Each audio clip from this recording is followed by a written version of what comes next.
Right realism, realist theories of crime. Right realism sees crime, especially street crime, as a growing problem. Attitude to other theories. Right realism believes that other theories have failed to solve the problem of crime. They regard labeling theory and critical criminology as too sympathetic to the criminal and hostile to the police and the courts. Practical solutions. Right realism are mainly concerned with practical solutions to reduce crime. In their view, the best way to do so is through control and punishment, rather than rehabilitating offenders or tackling causes such as poverty. The causes of crime. Right realism rejects the idea that the structural theory or economic factors such as poverty are one of the causes of crime. They point out that the old tend to be poor yet have very low crime rate. For right realists, crime is the product of three factors: biological differences, inadequate socialization, and the underclass and rational choices to offend. Crime is a social problem that needs to be tackled, not a social construction. Solutions need to be found. Get tough, short, sharp shock. Right realists see crime as a real problem that destroys communities and undermines social cohesion. Main theorist is James Wilson. Key concept and zero tolerance.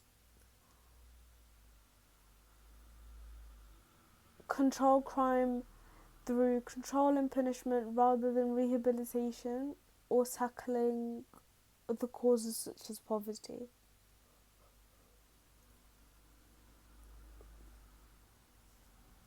Biological differences.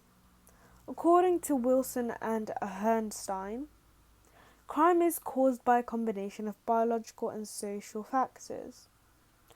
Biological differences between individuals make some people innately predisposed to commit crime due to personality traits such as aggressiveness, risk-taking, or low intelligence, which right realists see as biologically determined. However, to evaluate this, critics argue that evidence for intelligence being biologically determined is limited.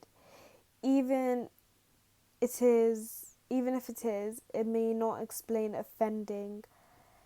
Lilly et al. Found that differences in intelligence accounted for only 3% of the differences in offending. The underclass and socialization. Number 2, the underclass and socialization. Effective socialization decreases the risk of offending by teaching self-control and correct values. Right realists see the nuclear family as the best agency of socialization. However, according to Murray, the nuclear family is being undermined by the welfare state, which is creating welfare dependency culture and encouraging the growth of an underclass who fails to socialise their children adequately. Generous welfare provision has led to the growth of benefit-dependent lone parent families, since men no longer need to take responsibility for supporting their families.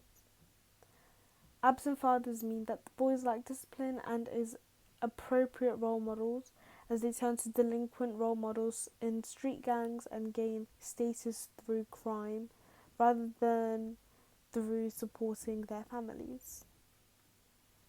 Number 3, rational choice theory. Clarke's rational choice theory assumes that individuals are rational beings with free will.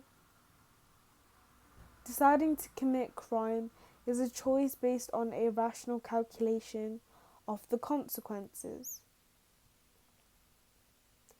If the rewards of crime appear to outweigh the costs, then people are more likely to offend. Right, realists argue that the crime rate is high because the perceived costs are low, and, for example, little risk of being caught and a lenient punishment.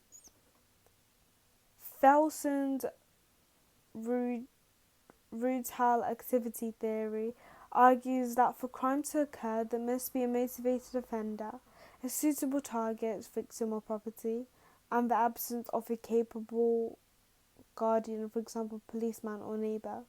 Offenders act rationally, so the presence of a guardian is likely to deter them. Solutions to crime.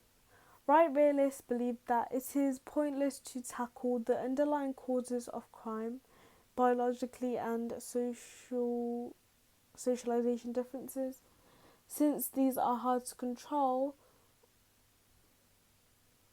Since these are hard to change, instead they focus on the control and the punishment of offenders. Wilson and Kaling argue that we must keep our neighbourhoods orderly to prevent crime taking hold. Any sign of deterioration, for example graffiti, must be dealt with immediately. They advocate zero tolerance policing, which is ZTP. The police should focus on controlling the streets so that the law-abiding citizens feel safe. It was claimed as successful after its introduction in New York.